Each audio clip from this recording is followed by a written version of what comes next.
Are we recording? Good evening. Erica Libano here, standing in for Bob Davis. Calling to order the August 26th, 2021 regular board meeting of the Kittitas County Public Hospital District Number 1 Board of Commissioners. And I believe we'd like to start with a roll call. Erica Libano? Here. Matt Altman? Here. Terry Clark? Yes. John Ward? Here. Julie Peterson? Here. Scott Olander? Here. Vicki Matero? Here. Amanda Scott? Here. Michelle Worrell? Here. Dr. Martin? Here. Dr. O'Brien? Here. Jeff Yamada? Here. And then it looks like on Zoom we have Rhonda Holden, Here. Ron Erlacher, Here. Mary Barr, Hello. Jason Adler, Hello. and then it looks like we have one other caller on.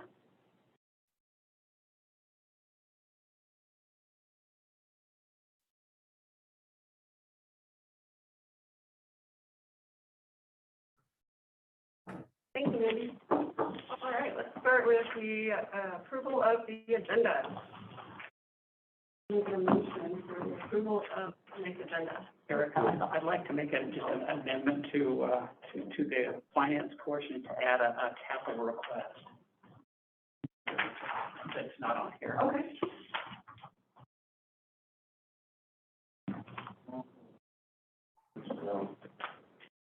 Fire action.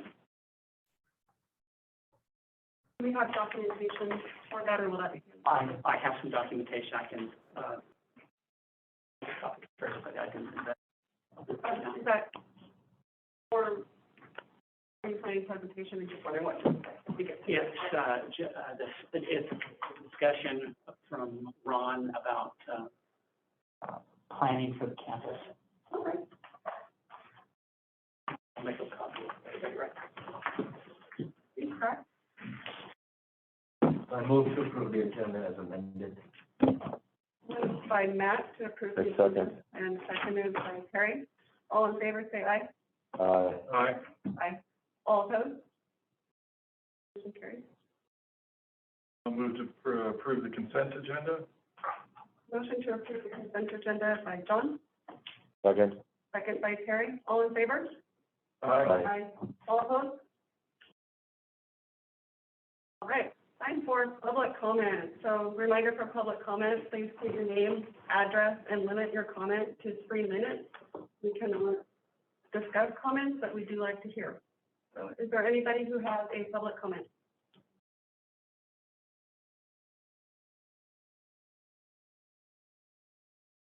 Anybody out there in Zoom with a public comment? Self-unmute if they want to talk. They should be, they can chat too. All right. Here's, we have no public comment. We'll move on to our presentation by Julie Peterson. Yes, please.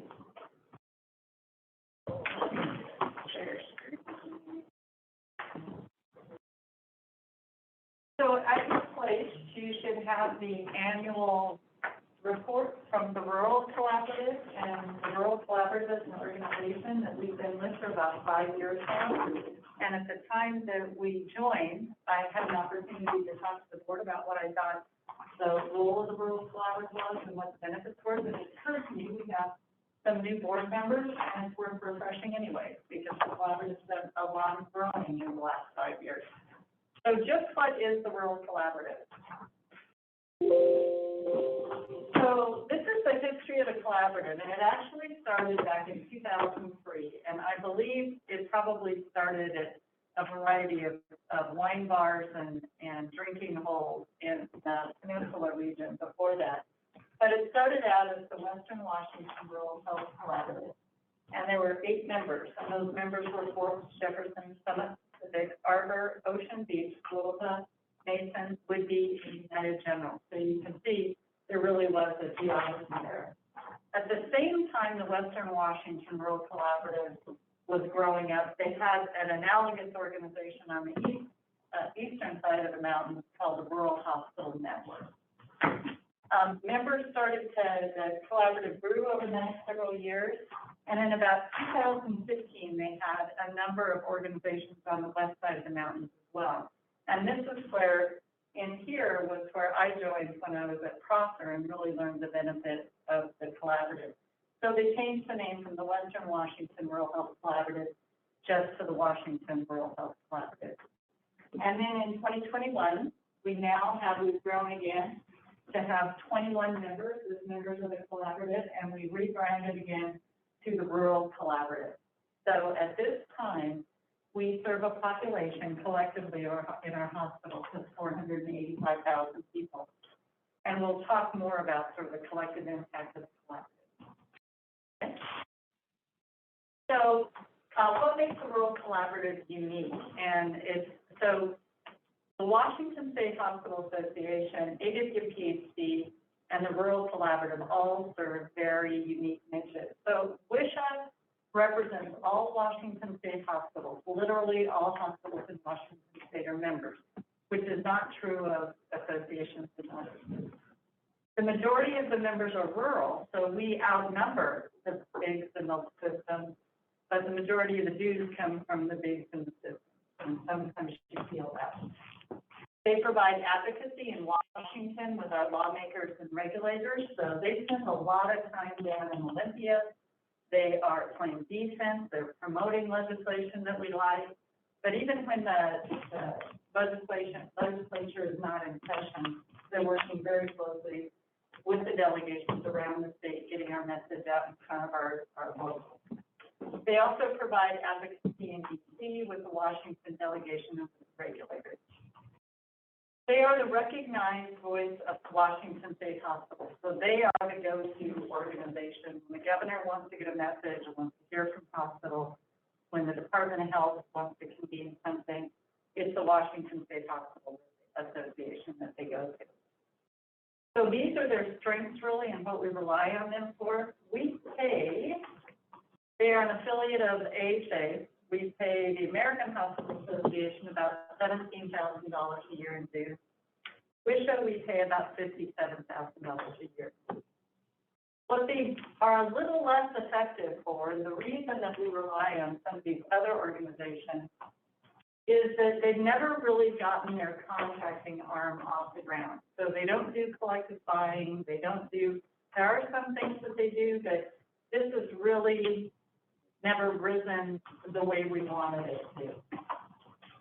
Rural is certainly one of the voices at WSHA, and they try to have some great staff there. There's a lot of calls, there's a lot of emphasis on rural, but rural is only one of the voices at WSHA. And in my assessment, they have a really, really tough job because the bigs are getting bigger, the systems are getting larger. You're convening hospitals around the table that are an absolute market dogfight, that have conflicting initiatives.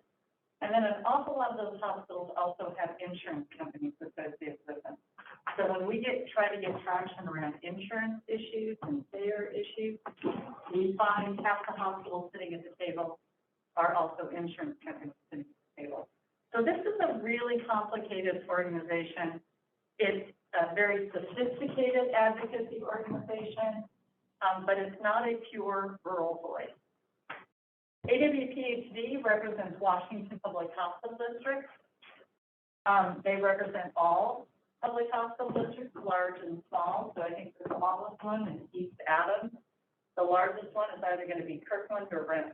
So some really, really large urban public hospital districts. They are the authority on PhD governance. They're the ones we turn to. They're the ones we call when we want some nuance around Open Public Meetings Act, or they'll get hospital districts together if we all got a common request for public documents. They provide advocacy specific to PhD. So when we are trying to manage the Open Public Meeting Act during COVID, they were the ones that were the voice of the public hospital district. They manage some huge programs that run in the background called intergovernmental transfers. And those are, the state of Washington enters into a matching agreement with the federal government for some money, and it has to go through a public hospital district. And usually it'll go through one of the big ones, and then there's a lot of math that goes on in the background, but all of that is managed by AWPHD. They do PhD-specific education, and they're really, really strong in PhD governance education. That's really the niche they're trying to fill. Kind of the shortcomings on AWPHD, they're pretty small, and their charter's limited. So they are a separate organization from WSHA, but they just sort of melded their charter, the work that they do, into the PhD-specific work of WSHA. So the dues that we pay to AWPHD are $18,250 a year. The Rural Collaborative, on the other hand, is by invitation only. So we sit down and we, as a board, as a collaborative, think about the hospitals that make a good fit for us, that are like-minded, that we know will show up. And the Rural Collaborative speaks for 21 rural hospitals. So we don't have to worry about the big, we don't have to worry about a mixed message. We come out of the gate with a very, very strong rural message. As members of the collaborative, we have a mandatory engagement expectation. So every CEO of the collaborative is a member of the board, and we're supposed to show up, and we're supposed to be engaged, and we're supposed to pull our weight. The Rural Collaborative is much more nimble. We're smaller. Our executive director, Elliot, can get us together pretty much on a moment's notice, and we can respond much more quickly than either one of these organizations. It provides networking and cross-pollination through a committee system. So they have an HR committee that gets together collaborative members. They have a nursing, they have quality. So those folks get together and talk through life issues. They are far more candid. So this is an association, and they are very, very careful and very, very scripted in their conversations with their members. So there is not a lot of candor that goes on at the board table with these two organizations. That's not true with the Rural Collaborative. We disagree. We have different positions on the way things should go. And some of the best learning and some of the best pushback I've ever received is at the board table for the Rural Collaborative. So this is one of the things that I probably appreciate the most about the collaborative, is learning from my peers, learning from other CEOs and their staff in a very, very candid way. The drawback to the collaborative is this: I shouldn't have used annoys. It worries WSHA. This organization doesn't like to think it's not meeting everyone's needs, and they worry if these little organizations are popping up all over the place. So this is why and the dues there are $30,000 a year. So this is why we belong to all the organizations. So this is where the Rural Collaborative is present today, and you can see they really are all over the state. We cover about 480,000 lives, and I believe that's the 2019 number. Right in this area is a group of hospitals in a loosely knit organization called the Grand Columbia Alliance, I think it is, and they're mostly IT focused, but there is some overlap.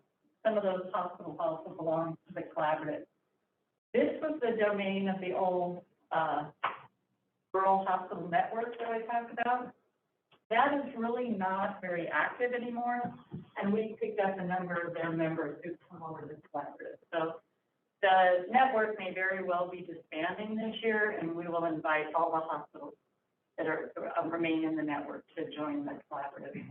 How many hospitals are in that group who will join if they disband? I think there's only about 6, and 3 of them already belong to the class.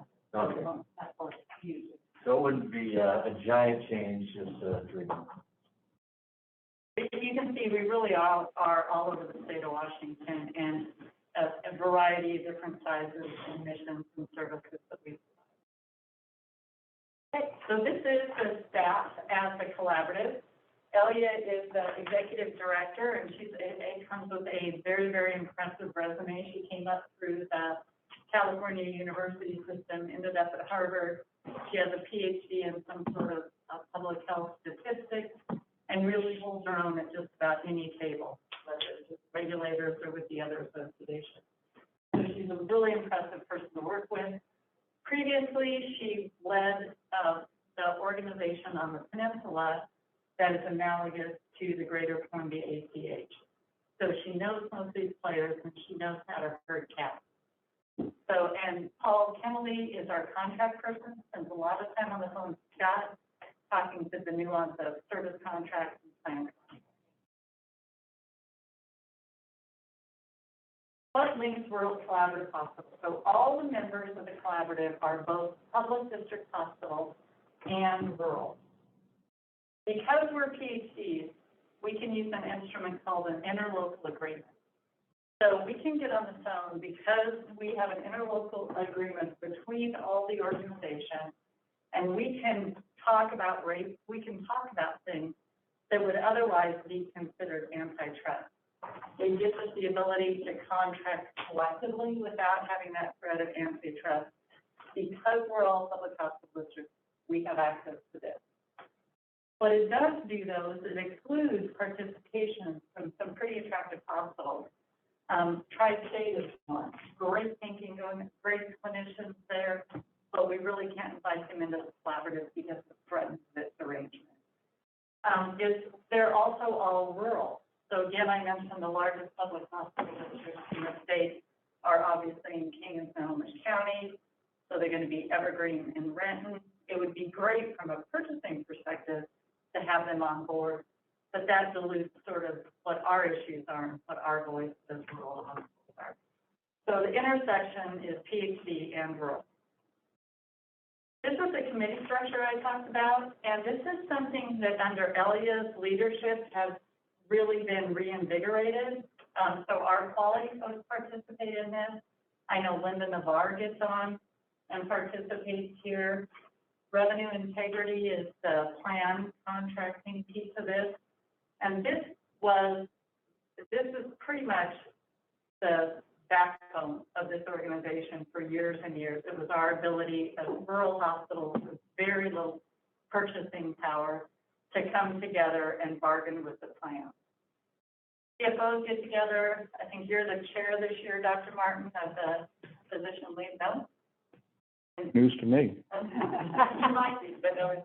So, and the collaborative did just hire a new chief medical officer. So they get together on a regular basis. I believe Dr. Dietrich is serving as chair. Okay. And then the board is the CEOs of each of the Class A members. So collectively, just to look back at 2020, some of the things that the 21 hospitals did. Total outpatient visits was 1.8 million. Primary care visits, 608, specialty, 268. You can see telemedicine, 55,000. Total combined population for all of our communities is over 430,000, and we served a total of 493,000 patients in 2020. So collectively, a lot of good was done by the collaborative hospital last year. COVID specific, 144,000 tests and 1,800 COVID patient days in 2020. Some of the other things we accomplished in 2020, the Augmented Scribe program was a contract that came to us through the collaborative. Eagle Telemedicine is something, they went through a very rigorous vetting process to choose Eagle Telemedicine and then negotiated rates with them. So we don't have to go through and vet every single modality we want for telemedicine. So we got another grant. There is an opportunity to change, and I forget who the vendor is, the patient satisfaction survey. We're not going to leap on that right away because we, if you'll recall, had changed that 18 months ago when our satisfaction vendor was purchased. Multnomah, there's a retirement program through the collaborative. And these are just some of the other contracts that they've negotiated collectively that we have access to as collaborative, right? ACO, there are, I believe, 9 collaborative hospitals that got into a rural ACO arrangement with multi-care physician group. So we did that through Caravan a couple of years ago. This is a more local approach. It combines all the rural communities that those 9 hospitals represent. And they learned today that they're going to get some very nice shared savings through that program.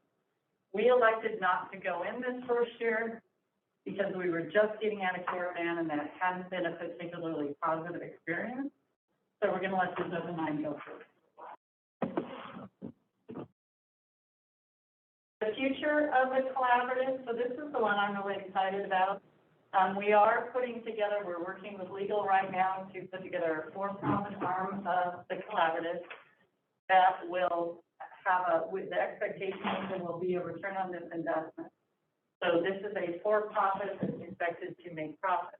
The idea is the collaborative becomes less dues reliant, and it also gives us the seed money to start other programs. So this would be where things like bulk commodity purchasing is done. So if we were able to contract, say, for bulk oxygen at an advantageous rate, and then the enterprise organization here would take a small percentage, but it becomes something that's very natural that runs in the background and can generate a steady income.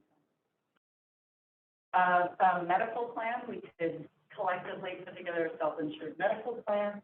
There is a lot of interest in 340B contracting. Everyone's wrestling with the complexity of 340B and all the contracts associated with it.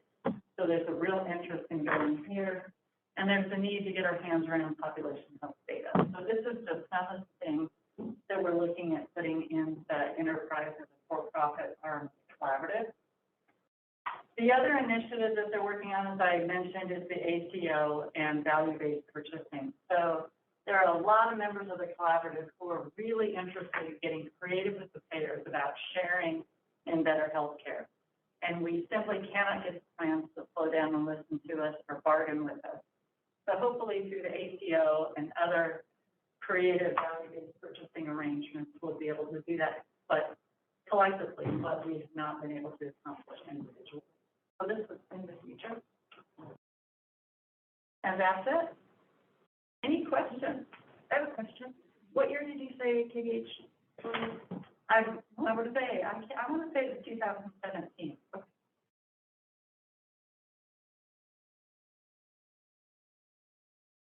All right, thank you very much. Thank you, Julie. Moving on to reports and dashboards for census quality. So Julie, since my initials are TRC, I could real collaborative. I'll have my cat in this. There you go. So Mandy Olson is on a well-earned vacation, and because her staff is backfilling and working on vaccinations, I thought it best that they not attend this evening. So Matt has agreed to fill in on the Quality Council, and I'm happy to talk about anything that I can. Any questions about the report, or do you have something in particular to report out? Not a lot, just, I know that the patient satisfaction scores in the clinics are really high. That's what I hear. Carrie, do I have that right? She's dancing, so I'm gonna assume that's a yes. Yeah, so, that's something to note. Vicki or Rhonda, perhaps you could say a little something about the CMS survey and the plan of correction.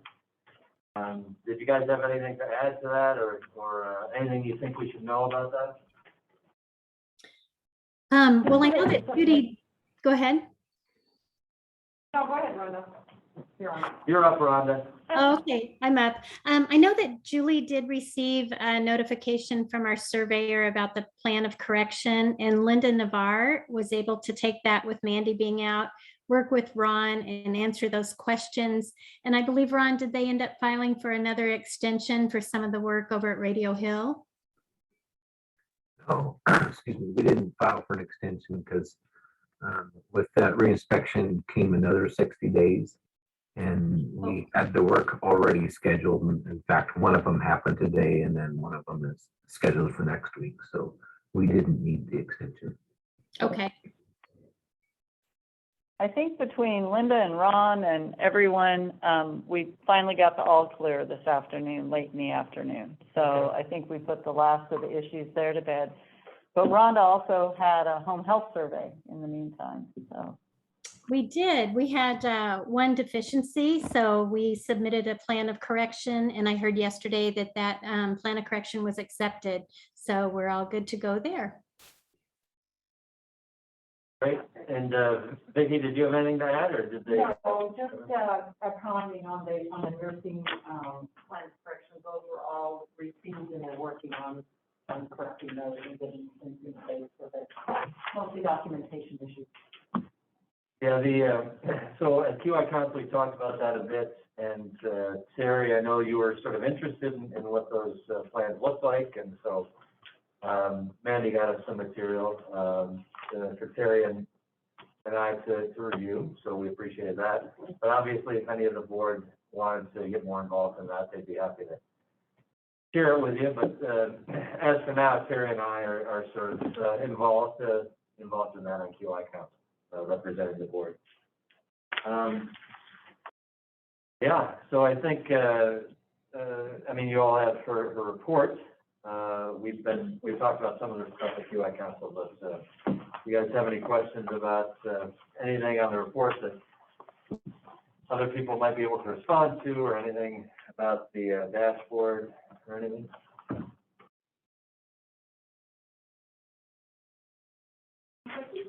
Okay, is there anything that anybody else, any non-Mandy folks would like to call our attention to on this? That's scary. I know we talked about the patient satisfaction scores in the clinics, but is there anything else that anyone wants to discuss with regard to Mandy's report? Okay. Thank you. Moving on to Chief Executive Officer Julie Peterson. Yes, I'm happy to take any questions and have just a few updates. I do want to take a minute to talk about our planning for third doses and boosters, and that is relevant to the board particularly because we're going to need to commandeer this room during the week of next month's board meeting. So we'd like to move that back to a Zoom format for the September meeting. We believe that we will have boosters underway beginning the week of September 20th. And we're planning for Monday, Wednesday, Friday, and Saturday. And the target audience for that are the people that we first tapped in December and January. So it's that group 1A, healthcare providers and those folks. So it'll be our own people we're running through for boosters. And then the EMS folks, the fire folks, law enforcement that we captured in that first group. So we got the band back together to put together a process up here. It will be in this area, and we think that in 4 days we ought to be able to do that. The current guidance is 8 months after your last shot, so we're in this for the long haul. It's not going to be a mass vax sort of thing so much as every month we're going to have to plan to have vaccine available. And there is a difference between booster shots and third doses. Third doses, I think, are how they're describing the doses that the immunocompromised, those that have had organ transplants, and boosters are just for the general public. So with your permission, we will move your September meeting to Zoom only. For the third doses, are they the same formulation? Okay. And is that 8 months, that a flexible, like a guidance, or is it? It's the CDC recommendation currently. There is some chatter that recommendation may change to 6 months, in which case we expect CDC will instantaneously change their guidance. But their statement 2 weeks ago was, we aren't recommending boosters yet, but we will on September 20th, which coincidentally is 8 months out from the first wave of vaccines. But like so much in the last year and a half, stay tuned. Will we be requesting that people wait until that 8 month mark unless guidance changes? Yes. Yes. We're already, and Carrie can jump in here, but we're already getting some inquiries in the clinics about people wanting the booster, and we're having to manage that at the clinic right now. So, Are you gonna notify people, or are you just gonna say, come on over? Or make an appointment? So in other words, is it gonna be, the recipient has to reach out, or are we reaching out to the? I don't. Team's working on it, I don't know the answer to that right now.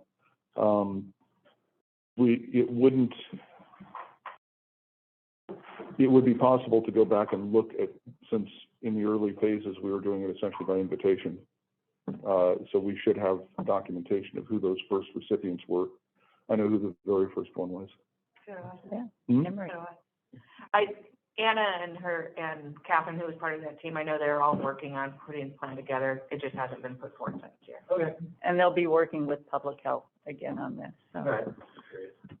Will it make a difference whether it was Moderna or Pfizer? Is this only Yes. the Pfizer booster, or? At this point, I don't think they've made a recommendation, but we've been preferentially trying to stock Pfizer because we can use it in kids too. So from an inventory standpoint, it's easier for us. But if somebody had Moderna, are you switching to the third shot from using Pfizer? None of the shots that were given to the 1A people were Moderna. But if it switches to 6 months, then you suddenly are pulling up a whole group that probably has Yeah, Moderna. we haven't had guidance on that. Theoretically, there is no reason to think that you couldn't change. And there were some studies that were going on looking at whether you could mix products. And I've never heard any outcomes from that. But especially with Pfizer versus Moderna, where the antigen is identical in both of them, it's the same sequence of mRNA. The only difference is in the liposome capsule that's used to get it into the cell. And once it's in the cell, they behave the same. One of the real challenges in terms of the delivery system is it turns out that just injecting genetic material is incredibly inflammatory. So A, people don't like it, B, your body attacks it and it doesn't get where you want it. So that really was the piece that made these vaccines possible, was those delivery systems. I just thought I would mention, COVID today, I learned on the rural administrators call, we did hit a new all-time high of COVID patients in Washington State Hospital beds with 1,498 hospitalized folks today, and 198 of those are ventilated. So every day. All of Washington State? Yeah, correct. Recommending aspirin. And I also wanted to mention that this morning, I had an opportunity with some other hospitals in Dr. Schreier's Congressional District Number 8 to meet with her and talk about some of our priorities. We did some talking, the CARES money, we were required to capture all the costs that had occurred with money we received between April and June of 2020. We were supposed to have expended all of that by the end of June 2021. Obviously, given what's happening now, we're asking that time frame be extended. So there is a bill out there, House Bill 4735, that would extend the cost capture period for that money to the end of the year or the end of the emergency. And Dr. Schreier doesn't think that's going to be a heavy lift. So she's looking at the letter and looking to co-sign that one. There may also be an opportunity for Dr. Schreier. She'd like to be here. We had on September 4th, I think she's going to be here for the parade. And she'd like an opportunity to come in and, if it is convenient and appropriate at the time, go back, talk to the staff, and just thank the staff for the care that they're providing here. So we're going to stay tuned for that one. And then I would also like to provide some time for Amanda Scott to talk about the vaccine mandate and the exceptions and the process, and just kind of what the temperature is around here right now. So on the 19th, we sent letters out to all of our staff. We already went through some of this in a special board meeting, but we are now, some staff are communicating back to us early. They're getting their exemption forms in early, which is great. So we've started to get that. Lots of challenging questions and conversations that happen, just concerns, again, over the mandate and But again, their personal situations with a medical or religious exemption. So, that started to get some back, and it has been challenging. They have until September 3rd to get us back their form on their plan on whether they are vaccinated, they will be vaccinated, or they are seeking exemption for limited reasons. Unfortunately, we have heard from people that they've already told us they're going to refuse to fill out any forms that we have provided. So at that point, we will then be going through another notice period, letting them know we need the form back and what happens if we do not receive any forms.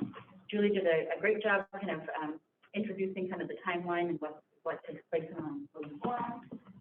And really, after October 4th, as we've gone over the timelines for vaccination, and they can have access to the different variant vaccines, we will be interpreting that as a resignation. If we have not heard back from an employee on what the plan is after our attempts to communicate with them, we're interpreting that as their choice to not continue employment. Of course, at that point, they would have gotten several communication attempts from us, so there should be no surprises there. And again, I think just temperature is, there's worry, there's fear, there's concern, there's anger, there's pretty much every emotion people are going through really is the grief process. And so even regardless of how people feel about the mandate or their choice with the mandate, it's still a very difficult time. It's a very difficult choice they have to make. They either have to comply with something they don't agree with, or they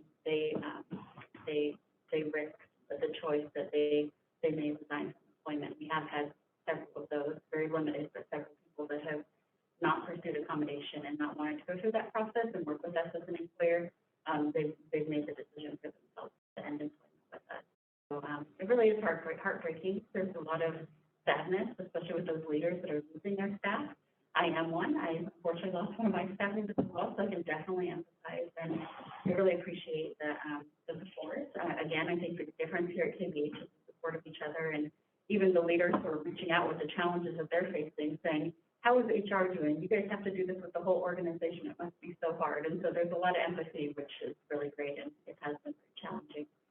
I want to talk a little bit about what the accommodation process actually looks like. So as we talked about in the special meeting, this is a normal process for us in HR. We go through this all the time with people who maybe have had surgery and they can't physically do their job functions, or they have some other type of illness.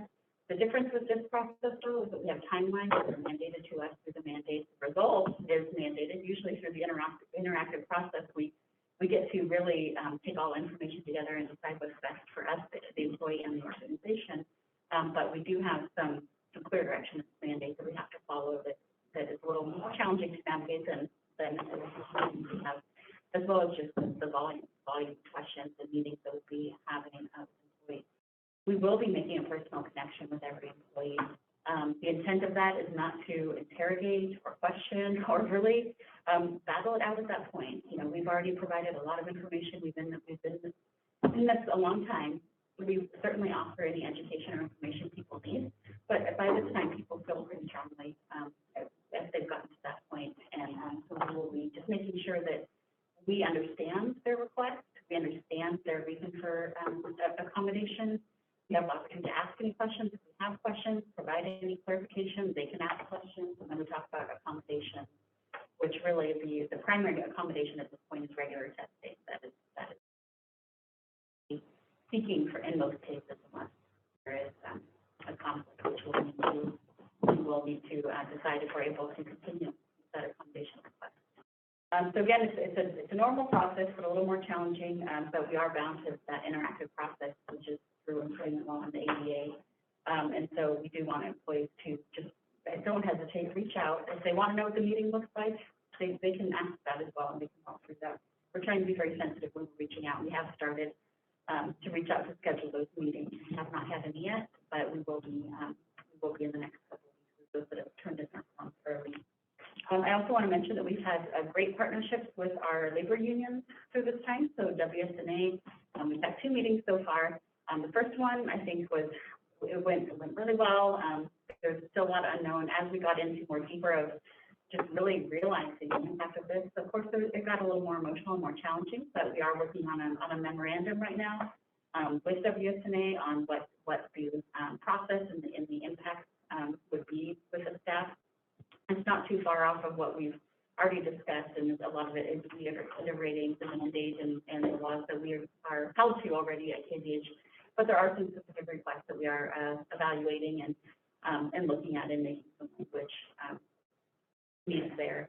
And then we are meeting with our Teamsters representative next week, but we've already been in touch. And again, the fact that this is with all hospitals in Washington, our union reps have been incredibly helpful in talking to us about what has worked and what hasn't worked with other hospitals and what the concerns are from staff. So, emotional, challenging conversations, but really good as well.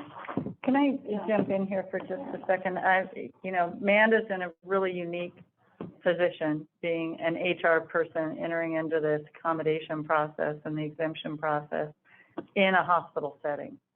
And so it is not going to be a process where an employee brings a medical exemption and Amanda brings it upstairs to say, Dr. Martin, does this look reasonable to you? That's not appropriate. So our HR here at KVH will deal with it the same way they do other accommodations. And the example that Amanda has used is, if I was HR at Treetop, I wouldn't be running out to a doctor to say, does this look reasonable to you or not? So there is sort of that, split personality going on there. That being said, if there's a trend, if we're seeing 10 accommodations come through from a single provider, we will reach out to public health and say, hey, listen, we see a trend here. We see medical exemptions being made for what we have been told is bad science or sort of debunked theories. So it won't be a part of the process between KVH and the employee, but if we do see trends like that, we will reach out to public health and Dr. Martin and say, just heads up, we think you should know. We learned our own clinics, I think it is fair to say, don't see a broad list of things that they would grant these accommodations on. They scratch their heads about what those things might be. Is that fair to say, Dr. Martin? We came up with a pretty short, Yeah.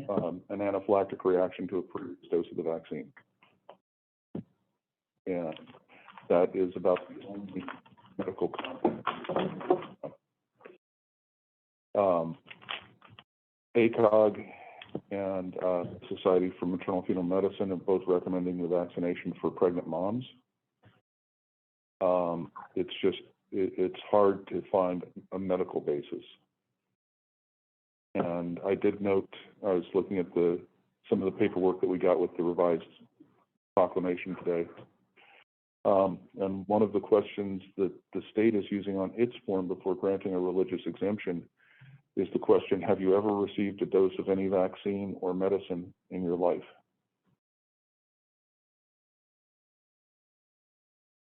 I don't know that they're using that as a litmus test. I just thought it was a fascinating question. Yeah. It is a tough place for us to find ourselves. And I do want to say it's disheartening. We've already heard from some folks that they're going to get a medical exemption from the vaccine, from masking, and from testing. So go away. We cannot, that is not an accommodation we're going to be able to allow.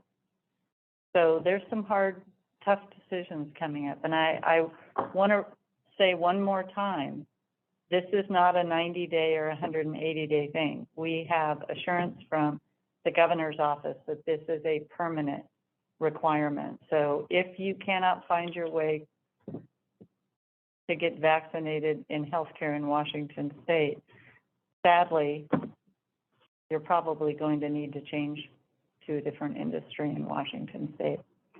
It strikes me that when the governor's mandate covers public schools, universities, and the healthcare system, those are the largest employers in most rural communities. So it's going to be a long couple of weeks.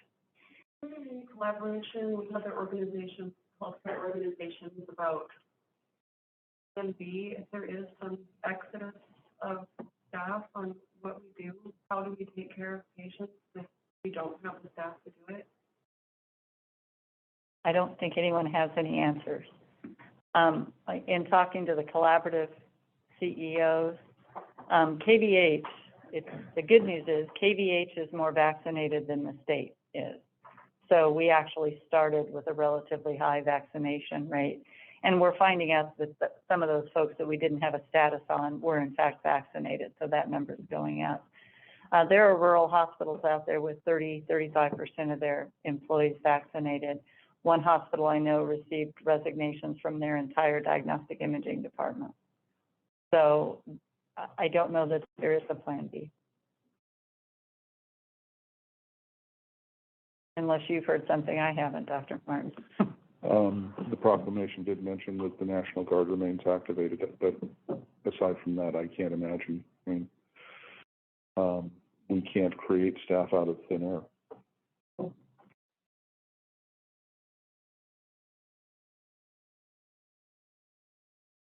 There's one ED doc I saw in the news in the East Coast that got fired because he had written 10 exemptions, medical exemptions.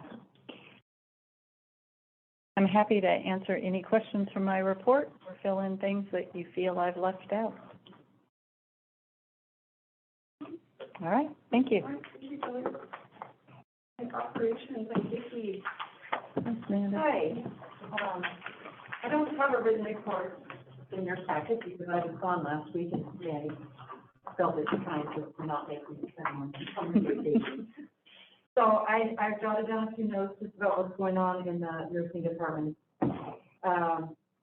Sadly, or just census-wise, we've been taking care of a large amount of COVID patients, anywhere from 4 to 6 a day.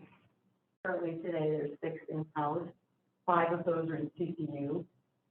Every day we get calls from the WMCC and or surrounding hospitals asking us if we have capacity to take their patients. Sometimes we do, sometimes we don't. Last night we took a patient from Colville. Previously in the week we had one from Prosser and another from Yakima. So we are getting those. Our most limiting factor at this point is ICU beds and or ICU staff. Currently, we have 2 nurses out due to COVID-related symptoms, so that kind of cuts into a large amount of RN staff. So it's a day-by-day kind of assessment and a fluid kind of situation, whereas we're trying to match staff with patients. We did decide this week that we would not be scheduling any inpatient or observation surgical patients after September 3rd, I believe the date is.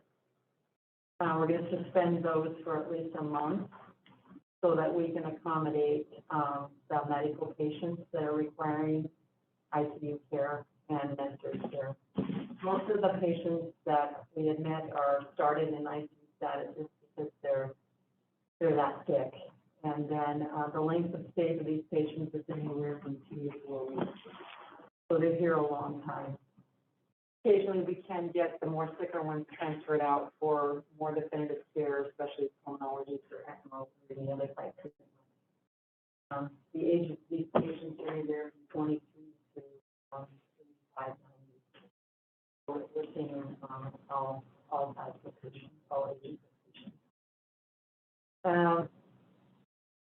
We are looking forward to or getting prepared for the arrival of the RPG hospitalist group, which is to arrive in September. Last week, they met with the nursing staff, and that was very well attended. They had 3 different sessions to explain their process, what their workday looks like, how they will go about their assessments and the plan of care, meeting with the staff, huddles, those types of things, planned discharges and admissions. That went very well, was very well received, and I think it got a lot of questions answered as far as the nursing staff.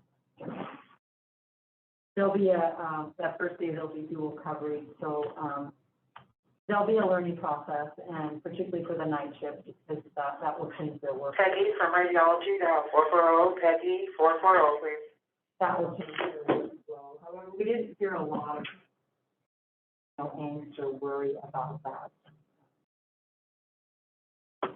Let's see, staff development. Ron is working hard on making sure the hospitalist sleep room is ready to go. So they put a shower in, cleaned up that room. It'll be very comfortable, has a bed for them. Also a computer and just kind of a place for them to retire and rest when they can. So. On staff development, we're mostly targeting the Department of Health citation. We're targeting those subjects so that we can get in compliance and get staff trained with what the expectations are around blood transfusion, restraints, and pain assessment. That's been a big focus. We've been working really hard. The managers worked as well. We rewrote the whole team management policy, and those will be educated on next week. In ER, they continue to see anywhere from probably 3 to 10 patients a day with COVID-like symptoms and or else positive. So that has almost doubled. They're orienting 2 new nurses. They were able to secure nurses for 2 open positions. However, the training period, they're new, they're not experienced, so that's going to take a lengthy time.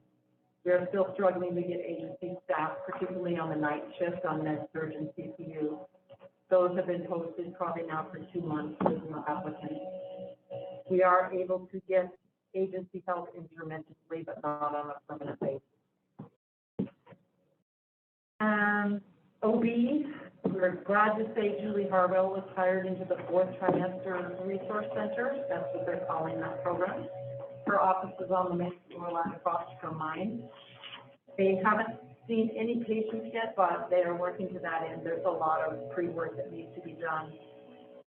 She's collaborated with all of the clinics, or is in that process now, of all the providers at the clinics in order to make connections there. And I think that's all I've got. Unless you have some questions. I wanted to jump in real quick on so the numbers that you guys are seeing on that dashboard daily generally come from Vicki and her team. You'll see that they do say staff beds. And so we just want to call that out because, for example, today when we have a census of 5 in the ICU with 0 beds available, we don't have staffing for that 6 beds. So there are times she does a phenomenal job. Every day when we report to the state, she changes those numbers based on staffing and what we have available and things like that. So the intent is to update this internally and on our website Monday through Friday on workdays, and as just as necessary. But thank you, Vicki, for all that work. And the employee appreciation barbecue was much appreciated yesterday. Jim and his team, as usual, went over and above. So. Leftovers tomorrow. Kind of like Thanksgiving.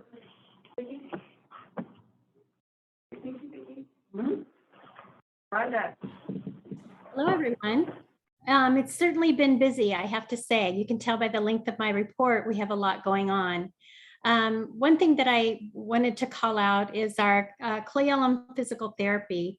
And when I met with Julie on Monday, we were talking about, what are our options for Clay Elum PT with them being so full and they're not being able to see their patients twice a week, but maybe just once a week, or we have long waits to get them in. And, we really feel like we are at a point where we need to have some sort of a solution for that, whether that's looking at another building, adding on to the clinic, or putting a modular on the Hospital District 2 property. I think that we're definitely reaching that capacity.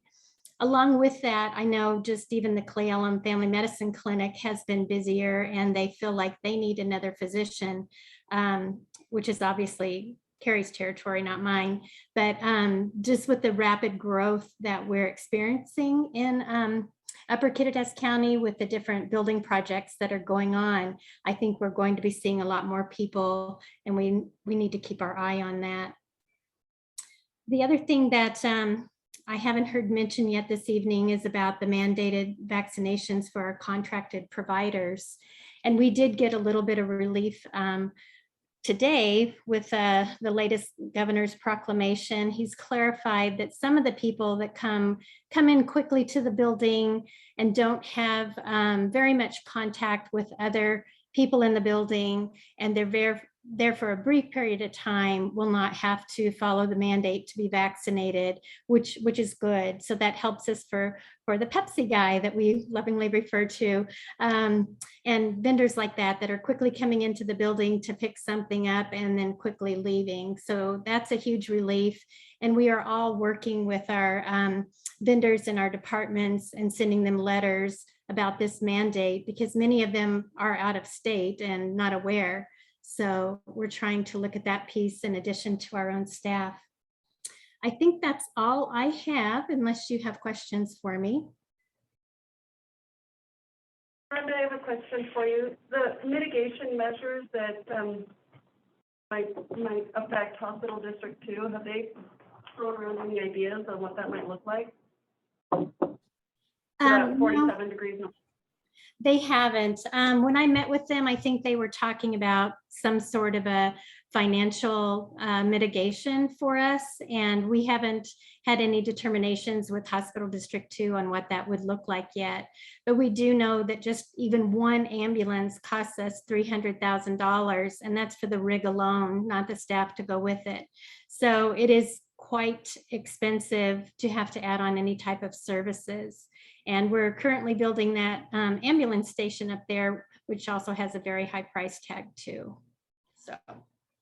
Yeah, so the Hospital District 2 board did write to the city of Cle Elum expressing their concerns and essentially asking that they reject all the amendments to the original plan.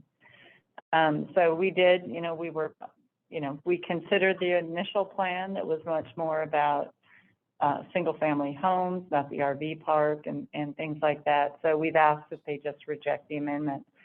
But that's a really good point. This and other things that are going on in Ellensburg has really highlighted to me that we need to get in front of the planning process. So Mandy is working on getting us on the interested parties list for the county, all the cities, any planning that's going on in Hospital District 1 or Hospital District 2. And we will work on assigning and summarizing, what's on the horizon once a month so that these things don't sneak up on us again. They did have a city council meeting in Cle Elum this week, and there were about 130 people there in opposition of 47 degrees north. So there's a lot of letter writing going on right now, including the Kittitas County commissioners. They've written letters of opposition as well. Any other questions for Rhonda? Thank you, Rhonda. Thank you.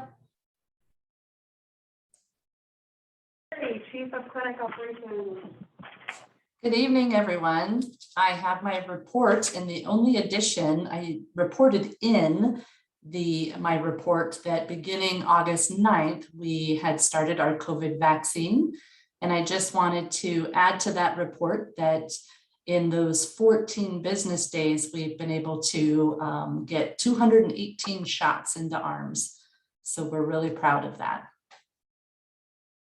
And then I will take any questions.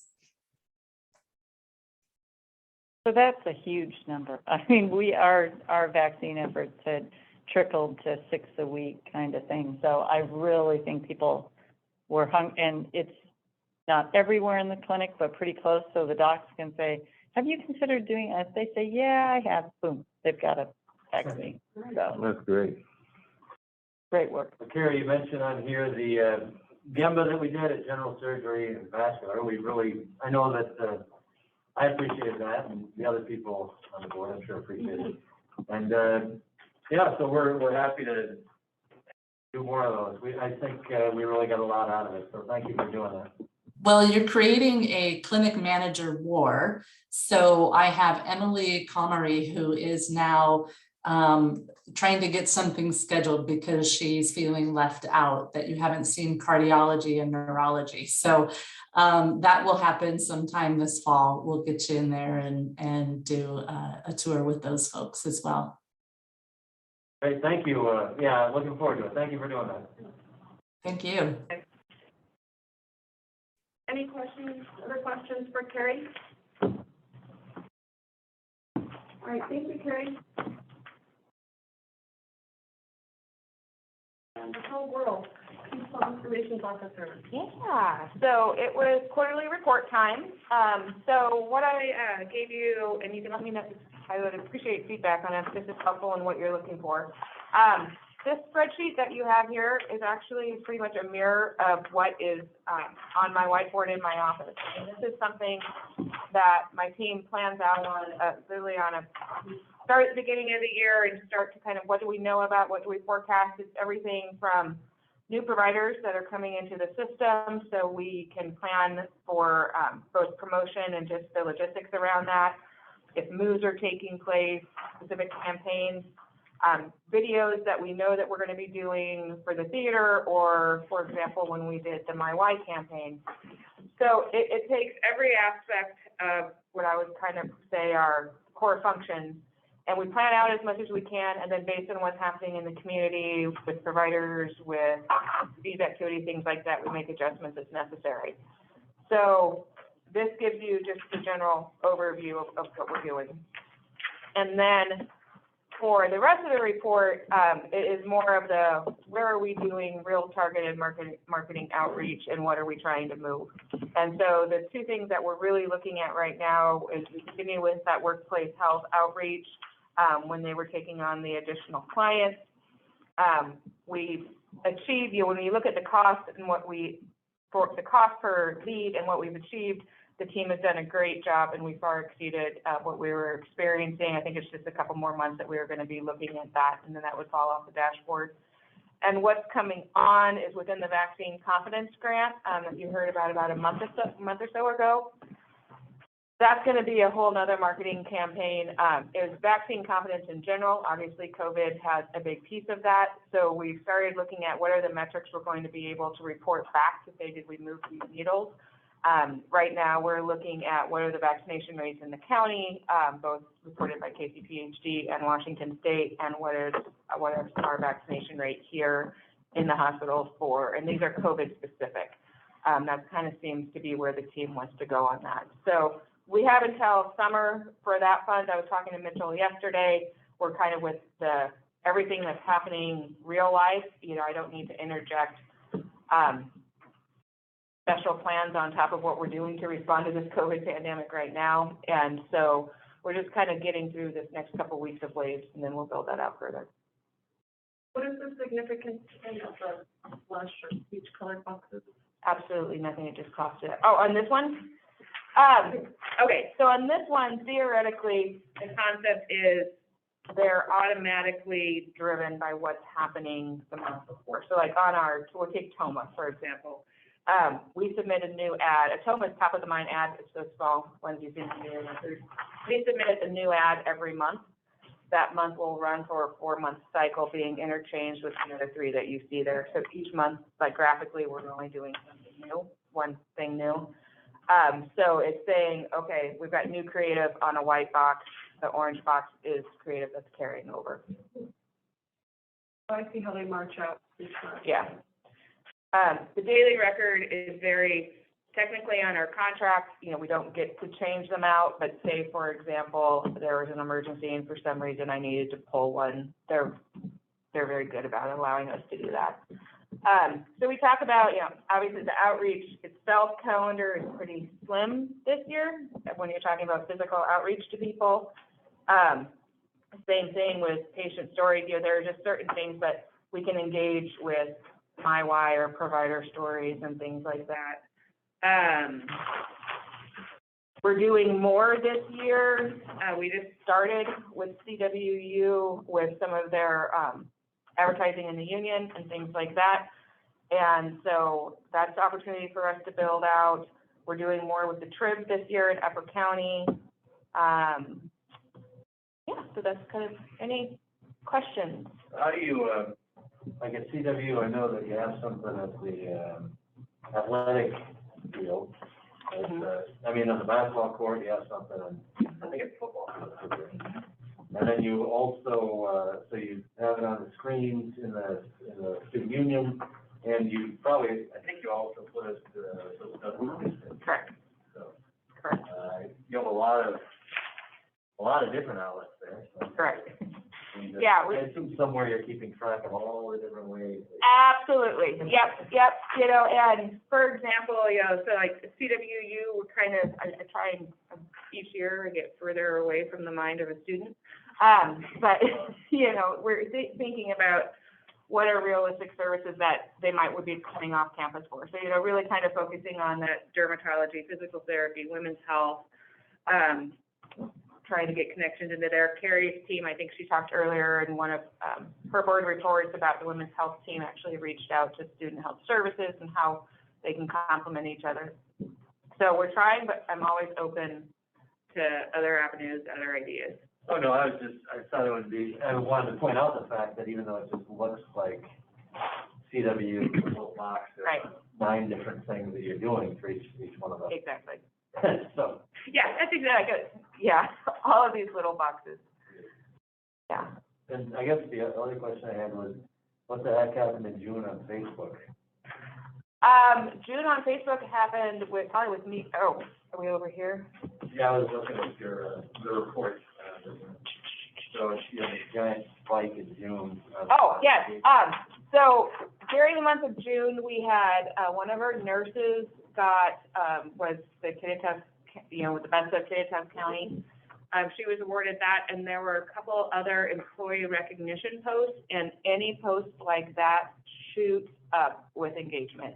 The community really wants to be involved in our staff, you know, I mean, their friends and their neighbors. So that was June. I went back and I looked at that too, going, is something wrong here? And you can pull it to the exact post. And so actually we did. Reason for engagement. Yeah. What's that? What a wonderful reason for engagement. Absolutely, exactly. Like, we can all thank Kara for that huge spike there. The Kara spike. The Kara spike, yeah.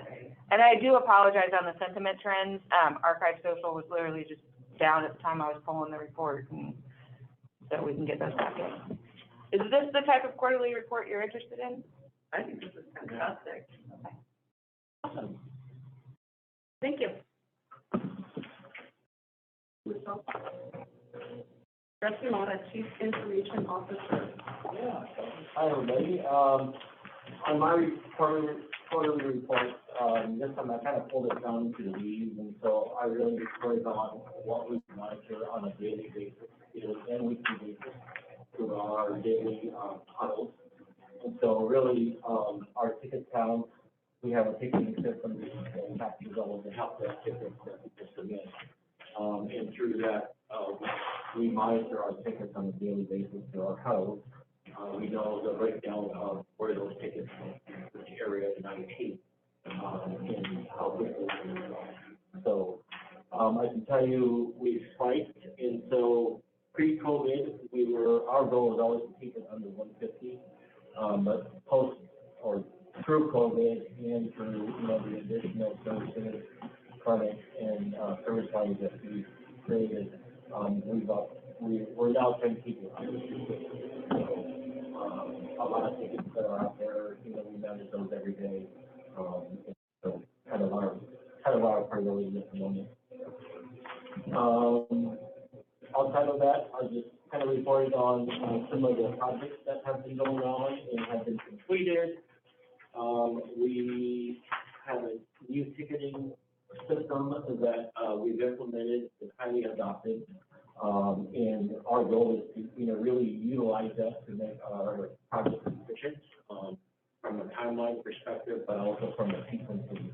And so it is pretty much fully in use and still evolving, but at some point it will be able to, it's all online, and we'll be able to point to the dashboards and we'll be able to pull up a leadership strategic dashboard as well to monitor all of our projects.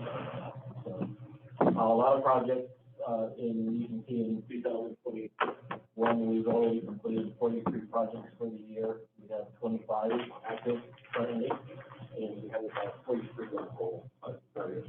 Some are purely IT, some are, you know, new clinics, all different types of, some are construction. So it's kind of interesting. Outside of that, that's it.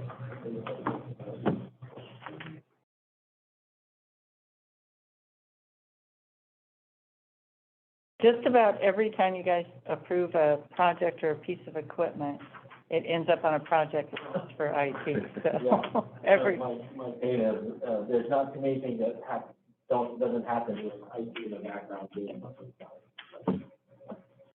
Thank you, Jeff. Okay. All right, Ron Erlacher, Chief of Facilities. Well, I think we'll go to the project chart, and I can go through some of that, and then if you guys have questions on the other reports, we can dive into that. Let's see. So some updates for the Radio Hill sewer and stormwater. Still working on a stormwater design. When it rains there, and it comes down that driveway, and it's sloped towards the building, and when you get those gully washers, it ends up in the building. So figuring out something different for that. But with the sewer pipes, it's just been an ongoing problem with plugged up sewers. And so we had a contractor come out and put cameras down it and figure out, what was going on. And there's some roots in the pipe and rocks, and it's an extremely long run. And so what we're going to do, we got a contract signed with them now and got it scheduled, is they actually go in there with a liner, and they pull it through there, and there's a chemical that they inject in it, and then they actually turn it inside out so that epoxy is up against the pipe and it hardens there. And so the inside of the pipe ends up being this real smooth surface. So it's certainly way less expensive than digging that all the way up. It's like 200 feet just from the building to where it enters the main pipe in the street. And then you got about another 250 feet with underneath the building. So hopefully that's going to solve it for us. So we're working on that. And then let's see. Hospitalist project, that's just like a week away, week and a half from being done.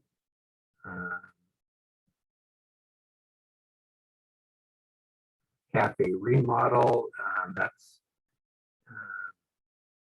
in kind of the final design phases now, and so we're getting close to getting that out to bid. There's a few projects that got completed since the last quarterly report. We've got a new bulk oxygen tank. That was all done within one day, but that was leaking and kind of creating a safety issue. The cardio space is finished, and that meant displacing quality over to 107 building. So that's all complete. Got a little data room over at Radio Hill. That's just for data storage. There's no servers there. So that's kind of phase one of Jeff's plan there. So that one's complete. And finally got the medical records landscaping completed. So we are now working on, we've added radiology to the scope of the surgery addition project. So that would be in addition to where the MRI is now. And so we're in the process of pre-design on that. So we've basically got a layout, and we're kind of critiquing that, and we're getting close to sending that to basic design.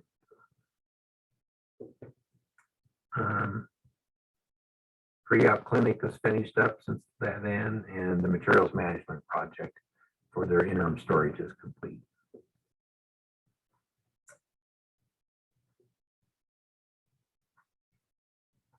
I think that's about it for updates on that. Does anybody have any questions on that? Questions for Ron? Pardon? All right.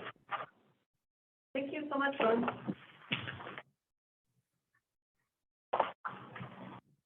All right, medical staff, Dr. O'Brien. Yeah, the medical executive committee reviewed the 6 applicants for 2 initial appointments, Dr. Aurora and Dr. Price, from the Rural Physicians Group, hospitalists. They both have perfect, clean records. Aaron Olander, nurse practitioner, is going to be joining us, has perfect record as a nurse practitioner in unit control. Michael Zamet is applying for reappointment. There's no new, problems. And Dr. Kropati and Dr. Masur are unrad teleradiologists in records, and we recommend that you approve their applications. Dr. Ryan, could you remind me what the schedule is for reappointment? It's not, 2 years. it's like, Zamet just got here like yesterday. How is this work? Yeah, he's up for reappointment because he finished his 1 year. All 1 year, right. and then it moves to 2, right? Yeah. Even 1 year seems like that happened lightning fast, but Yep. COVID. Time flies. when you're- COVID brain. I move to approve the inspection. all right, moved by Matt. Second, No second? second by John, all in favor? Aye. Also.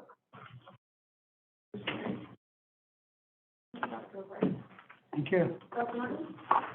So it hasn't been that long since we did our deep dive in COVID. So there's not much to the report. There are some things that have happened since I filed this report that are worth an update. In terms of the regional situation with COVID, currently of the 19 hospitals in Eastern Washington, 5 of them are reporting that their hospitals are running at greater than 90% capacity. There's another 3 that are over 80. There are 4 counties that have no ICU availability currently, including Yakima. So we're continuing to see an upward trend. Looking at the last week's statewide data, it looks like there might be some deflection. It's no longer the straight climb that it was when we had the special meeting. But we're still going up, and as you heard earlier, we are setting records daily at this point.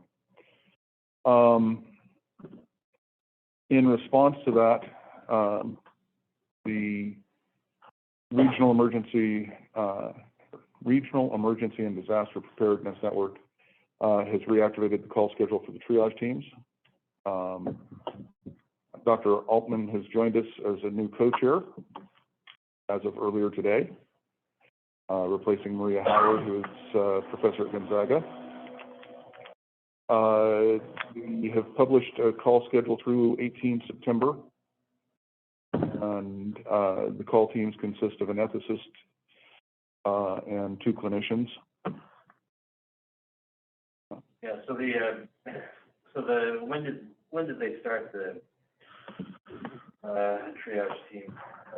August 22. August 22, yeah, so we had a call schedule earlier this year, but luckily we never had to, no one was ever called. We never got. So then we've been sort of standing down, meeting occasionally to make sure that we're speed on everything. But we recently had to reactivate the calls. I think, I'm sorry to interrupt. No, go ahead. But just, you guys probably know this, or maybe you don't, but would you mind just, so everybody's on the same page, just explaining briefly what the job of the triage team is? So we define access to space, to staff, and to stuff, supplies, and we describe them as either customary, contingency, or crisis.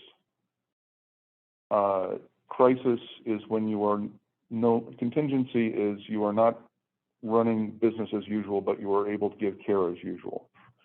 Crisis is when it impacts care. There are different things that are used to identify crisis. One of the big ones is transfers between community hospitals. So when we get a patient from Colville, that tells us that they are at crisis for space, for staffing, both. There may come a time where there are scarce resources, whether that's ventilators, whether that's oxygen, whether that's medication. And at that time, you wind up doing what's called crisis care. And it's a different set of rules, crisis standards. Under normal care, the decisions you make are based on the maximum benefit to the patient. Under crisis standard care, the decisions you make are of maximum benefit to as many people as possible. And at some point, you may have to decide who would benefit most from the ventilator, who would benefit most from a dose of dexamethasone. And that's a concept that's been along for a long time. It's triage. And locally, our ethics committee has stood up a local triage team, which is Matt, Tim, and I. But Ready has also stood up regional triage teams, and that committee consists of about 15 members, ethicists, attorneys, physicians. The one co-chair that isn't currently in the room is both a physician and an attorney. But there are hospitals that aren't going to be able to stand up triage teams, and so we'll be on call. If they hit crisis, they will be sending us de-identified information. We'll be scoring it and sending them back a priority list of who, based on the data they provided, we think would get the most benefit and should be prioritized for the scarce resource, whatever that is. That's a really good description of involved. Washington State has set up a sort of what they call an algorithm, but basically it's the sorts of things that the triage committees and the team are supposed to consider in making these decisions. And then of this giant group that we have, you have a 3-member group that will get in and assist and get this de-identified information, and then sort of a rank ordering. And each of those 3-person groups has to have 2 physicians and 1 ethicist on it. And just so it's clear, in case you guys, and most of you know this, but in my other part of my life, I'm a philosophy professor, so I teach medical ethics, among other things. So it has nothing to do with my commissioner work here. I'm a CW professor of ethics as far as I'm there. And has been a member of the RTT committee for most of the time it's been in existence, which was since April of last year. Yeah. So it was, so anyway, so it's a really good thing to have. I mean, you hope that you don't have to use it because you hope that we have sufficient resources. But if you do, then there are these standards in place that these groups are supposed to use, not just physicians, but ethicists. And it's worked really well. We've had a lot of practice sessions and things to run through with hypothetical patients and things. We're ready. But, well, so the other update that there are 2 other developments that I want to make you aware of. One is that the algorithms that Matt's referring to have been undergoing revision. And in fact, there have been meetings every night this week until today. And final recommendation for those was to go to DOH today. What I was hearing this afternoon was that it's probably delayed until tomorrow. And then the last piece is that yesterday, Dr. Kohlmeyer and I presented to the Region 7 response network, which is Kittitas, Chelan, is it Douglas? And Grant, about the triage work and about where we are, kind of a situational report, brief history of the RTT group and the work that we're prepared to do. What we heard from that group was that what they would really like from Ready is for us to give them some nurses, which we're fresh out of. We went through a little bit of kind of the language that I just was briefing on what is crisis care. What am I missing, Julie?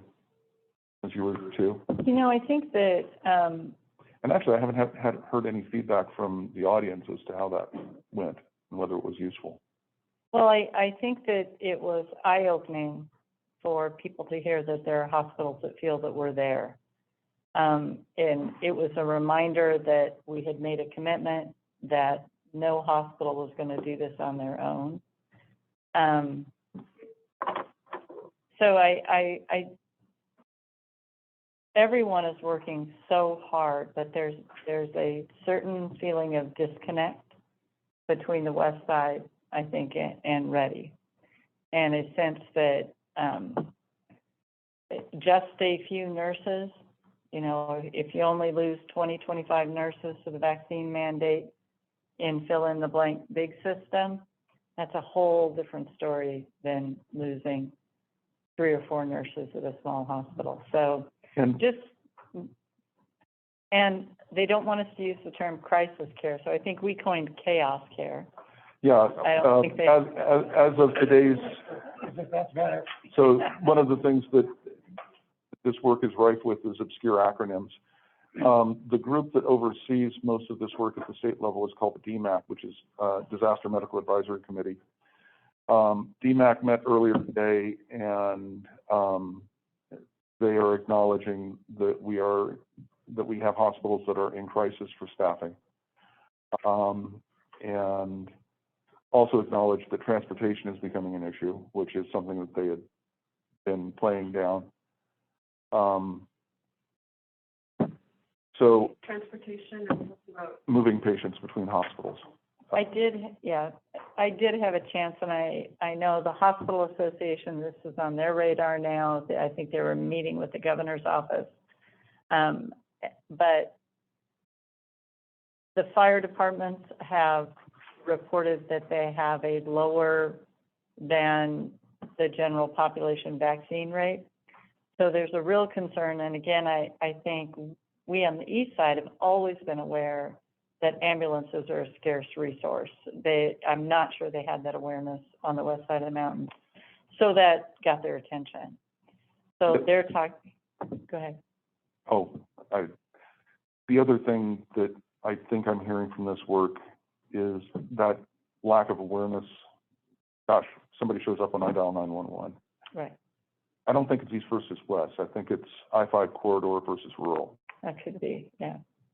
I did have a chance to talk to Rich Elliott today, ask him, you know, sort of what his status was. Medic One, of course, we have an ongoing relationship with through Hospital District 2, and they have a very high vaccination rate up there and probably a little bit of capacity. So the 2 ambulance services and Hospital District 1, the ER here, will be sitting down and talking about how to make sure we have resources. There's also some concern that the patients that are being transported are so sick that the paramedic crews or the ambulance crews are wanting an RT or an RN to accompany the patient, and obviously that isn't very problematic. That likely is not going to happen. So that might be an indication for using an airlift.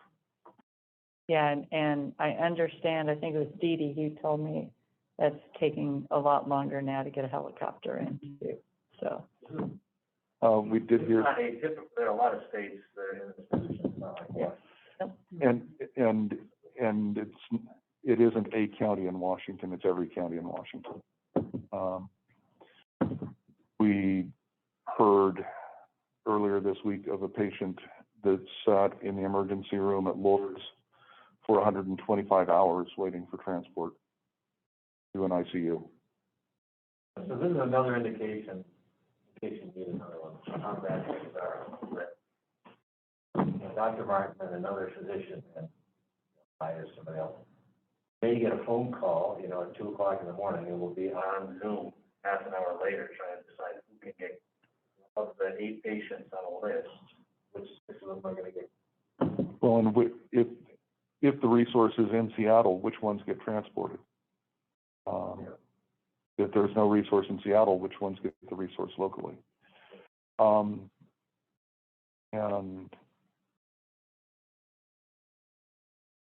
think one of the things, a message Michelle and I started working on this afternoon, is you you, for whatever reason, you may not care about COVID, but you still need to care, because if you have an accident, if you have a heart attack, if you have a stroke, if your child is injured, there will not be a bed, there will not be an ambulance. The nurses and doctors are exhausted.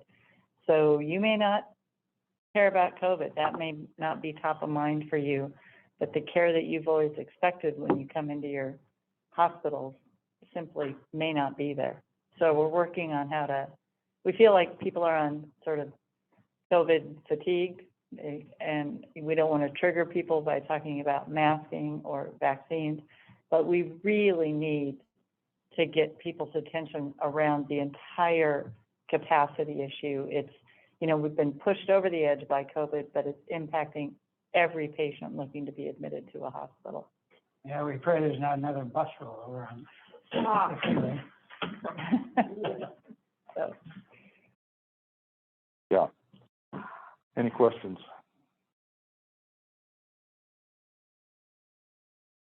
Before we move from Dr. Martin, this does fall where we have our provider spotlight videos. Thank you. If you'd like to see those.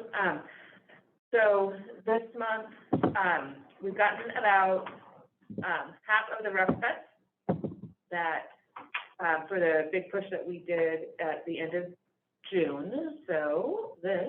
Went to medical school. We went through all our various rotations, medicine, various surgeries, and I was like a moth to a flame with orthopedic surgery. I like working with my hands.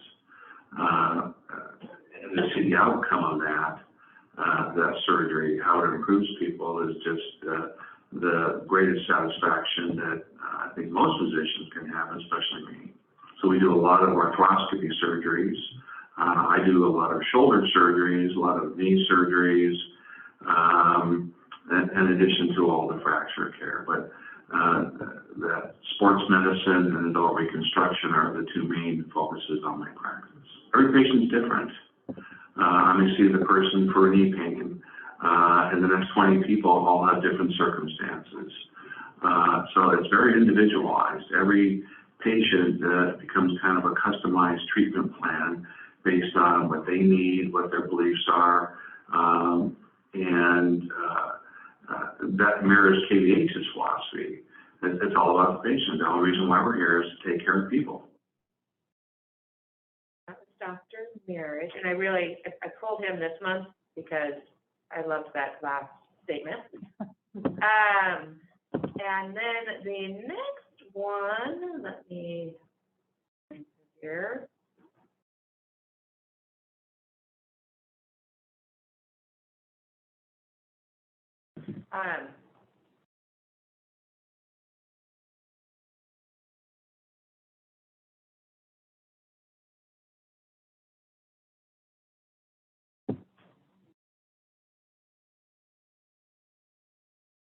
Is Mary Newen.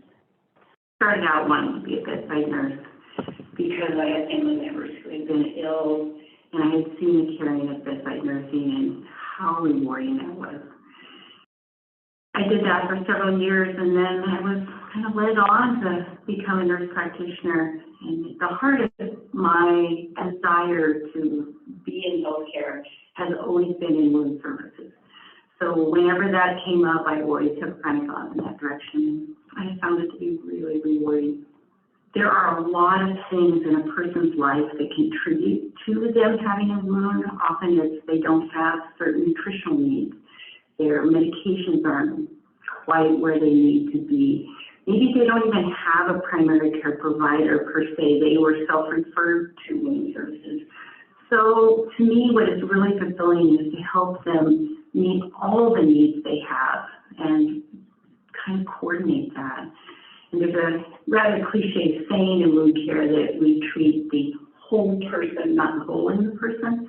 But that's really true because people that come in with wounds often have much larger needs. So my personal mission as a healthcare provider is to try to show up every day and help people. See where I can meet them where they're at and understand how we can help them move forward.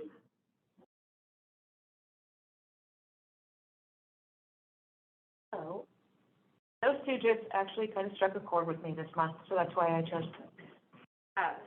We've got, I think we have 8 new that just came in. We've got another 8 that are outstanding, so.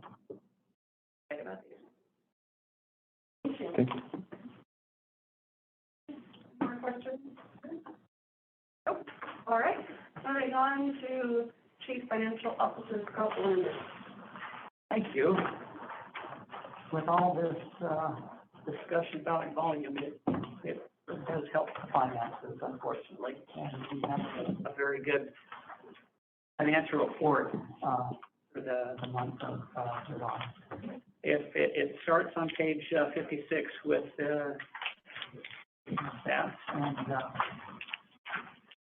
we on the admissions we are below budget on admissions, and we're also below budget on inpatient surgical procedures on line 11, and those two variances led to the inpatient revenue shortfall that we experienced for the month. But nearly all of the other fiscal measures were positive, and they offset that and resulted in positive revenue variances for outpatient revenue and professional fee revenue. You see down on line 28, we had a positive variance of 4.6% for clinic visits, and with those positive variances with physicians, they also drive positive variances for ancillary revenue. ER was exceptionally busy this month, driving some of the ancillary diagnostic imaging revenue and lab revenue. But just from a statistical point of view, this was the stats that we have support what we're seeing on the financial statement. If you'll jump over to page 58, you can see the results that we're talking about. Negative inpatient revenue variance, 30,000, positive outpatient revenue of 1.8 million, and positive professional fee revenue of 247,000. The managers and directors are doing a very, very good job with expenses. The only negative expense variances that we're seeing are nearly always volume related. So we were over budget on expenses by $400,000, but we're over budget on revenue by $1.8 million. And so we ended up with a positive operating margin of almost 8%, $718,000. Year to date, we're looking at $6.8 million, 10.87% positive operating income. Then on a net basis, the non-operating income that we had for the month was, for the most part, just an unrealized gain on the investment that we each have. And so we ended up with a net income of $836,000, and year to date, we're looking at $8.5 million net, and with a positive variance of $6.4 million. Just like to back up to the previous page, if there's questions. On page 57, for the financial indicators moved in the direction that we really like. And our days in accounts receivable came down by almost 4 days, by 3.8 days. We've moved almost down a total of 7 days in the last 2 months. Our days cash increased by 6.1 days to 191.7 days. Did I hear it was a $10 million month? It was we had the best, not total cash month, because our best total cash month was last month at 11.1 million, but there was some grant money in that total cash month last month. But this month, we have the best total patient receipt month of $10.2 million of I look at the Cerner money that we've got coming in and off the Cerner billing. So this was a new record for us. It broke our previous record of 9.9 million in Cerner cash that occurred in March. So this was a very, very good month for the folks in rev cycle and billing. And then some other things that happened in the month was, in addition to, with the folks that I worked with, is filed our 2020 cost report and came in with a receivable at about the same level we had accrued for. Jason did a lot of work on getting that cost report sent. So that was at about a $1.1 million receivable, so there will be some cash coming in related to that. We also we're required to send out a Department of Health report with a detailed summary of all of the activity in the departments throughout the organization. So that was sent, and then in addition to the 20 cost report, Jason did a lot of work on settling the 2018 cost report, a final settlement on the 2018 report. And the initial adjustments and the initial settlement proposed by the fiscal intermediary had us owing them $75,000, I think approximately $75,000 on the report. And we dug into the details of the report, Jason identified some errors that they had made and some misunderstandings, and we turned that $75,000 payable into about a $90,000 receivable. And so about a $155,000 swing. And so I think that we should be getting a check for that shortly. But just a very, very good financial report for the month of July. And with all that you've heard about COVID and the volumes that Vicki and Ron, the medical folks are dealing with, it appears at this point that we're going to break $18 million in gross revenue for right. If we don't get there, we're very, very close. Probably. Very strong balance sheet, good cash position, solid. Well, that was really great about the AR days, even with all the stuff that's going on and how busy we are, to be able to drive the AR days during this pandemic stuff is really amazing. That department needs to get a high five. They're working really hard. This is really a result of some of the whole team are doing well, but also we were able to get some additional individual help. Questions related to anything else? Mitchell's grant report is in here. Not much of no news with that. We don't get new grant revenue every month, but we've done well with it. And then we do have a capital request for some architectural work that needs to be done for the campus plan and the direction we're looking at for some of the additional building projects that we have. And this is a capital request of about almost $200,000, $196,000 to do some design work and that to prepare us for our future. And I think John and Ron had a chance to talk about this work. Maybe you can provide some additional background, John, or Ron. Yeah, it's. Go ahead, Ron. The campus project, and so it's really all around the entire campus and improvements.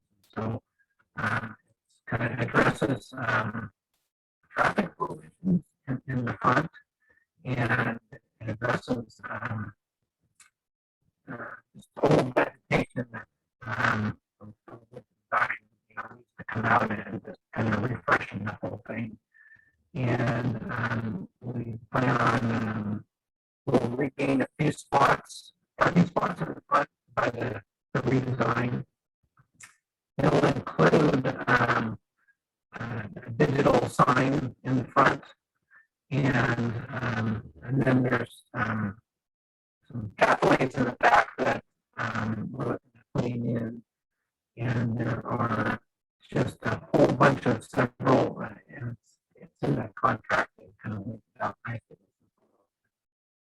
Ron, we don't have a very good connection with you, and it's almost impossible. Can you understand? No. I can't either. Maybe John or Julie, do you want to translate what Ron just said? Sorry, Ron, it was all garbly. So Jeff's on his way down to see what's going on, but so this is the point in a typical project where you'd start looking at the schematic design of a building or a remodel. But the issue with this one is there's no building associated with it. So this is the Gemba that you've all taken, looking at redesigning our parking, looking at upgrading the exterior of the building, fixing some fascias and windows, and doing landscaping. So this is not the bid for that. This is to prepare us so that we can go out for bid. And the timeline for Ron is spring of next year. So we'd like to have the work staged, know what the art of the possible in terms of parking is, what kind of landscaping we're going to want, what kind of windows we're going to want. So that is this work. So again, typically we'd be arguing about which side of the room the door is going to go on. That's not the nature of this work. Would this be inclusive of, say, that brick walkway? Yes. Outside general surgery? Yes. Yep. So it's preparing us so that we can take this in a sensible way to contractors who then will be able to provide a bid for us to do this work. Yeah, so that, Limited to this, right? Whether- Yes. so that would be like the walkway over by surgery, that walkway of death down there. Yep, it's all the stuff we walked around and looked at. Is that what Ron explained to you? Yeah, and then it's, if I understood correctly, possibly at next month's meeting, there'll be this stage for like surgical expansion, the MRI space. We'll kind of piggyback these and run in parallel of these things we talked about when we did the walk and talk around the campus of the, when we look to the next 10, 20 years, what this should look like. Do that, so. So the request is for $200,000 so that we can put the architect to work coordinating this work. Right? So I would move to approve the capital request for this phase of the architectural drawings.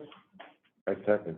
Moved by John and seconded by Terry. Any other discussion on vote? I did have one, I just want to get clear, so. What we're paying for here is so they can tell us what needs to be done so that other people can bid on doing it. Right. So this is actually really complicated because you're going to have a lot of different contractors and subcontractors. Will you have a general contractor on the landscaping piece? So it really is a very complicated, and staging it is going to be really important also. You're going to have to be really careful about egress and providing for parking. So there's a lot of moving parts in this one, but yeah. And we don't have to get bids for this piece of it? No. There are architects of record, so we can have them do this work. Okay, so they do this work and then we get bids. Yep. Yep. So they will give us cost estimates. We'll come to you sometime next year and say, we want to take this to public bid, and here's what we estimate parking, landscaping, what we estimate the costs are going to be. All right, I understand. Thank you. It's been moved by John, seconded by Terry. All in favor, say aye. Aye. Aye. All opposed? Thank you very much. Thank you. No, nothing. We hear you, Ron. Oh, look, Jeff's down there. I'm back. Forget it, we already voted, Ron, don't spoil it. Day late and a dollar short. Well, maybe a day late. Yeah. So Mandy, I know you've been working on scheduling the 2022 board retreat. Updates on that? We are tentatively scheduled for May 18th through the 10th. Staff, how much staff do you need? Is that a Wednesday through Friday? Or not? This is the same as last year, same hours, That same. seems What was that you asked her? I didn't. just a handful. The board has asked for an annual retreat, Oh, so she's scheduling that May 18th through the 20th. oh, next year. Correct. Oh, old business. New business? New business, at this point, we will recess into executive session for RCW 42.30.110, to discuss personnel. Okay, it'll be about What do we need for that? 20 minutes. 40 minutes. We want to start that session. Is, Oh, I'm sorry. Maybe just say, how much of a break we're gonna have. Yeah, let's take a long session. We can be here about 4 minutes. Yep, 5 minutes. Okay. So we'll reconvene at 6:55, anticipate being an executive until 7:15. will there be any action at the end of executive Are we session? expecting any No. action? No action. Thank you. Thank you. Thank you, everybody.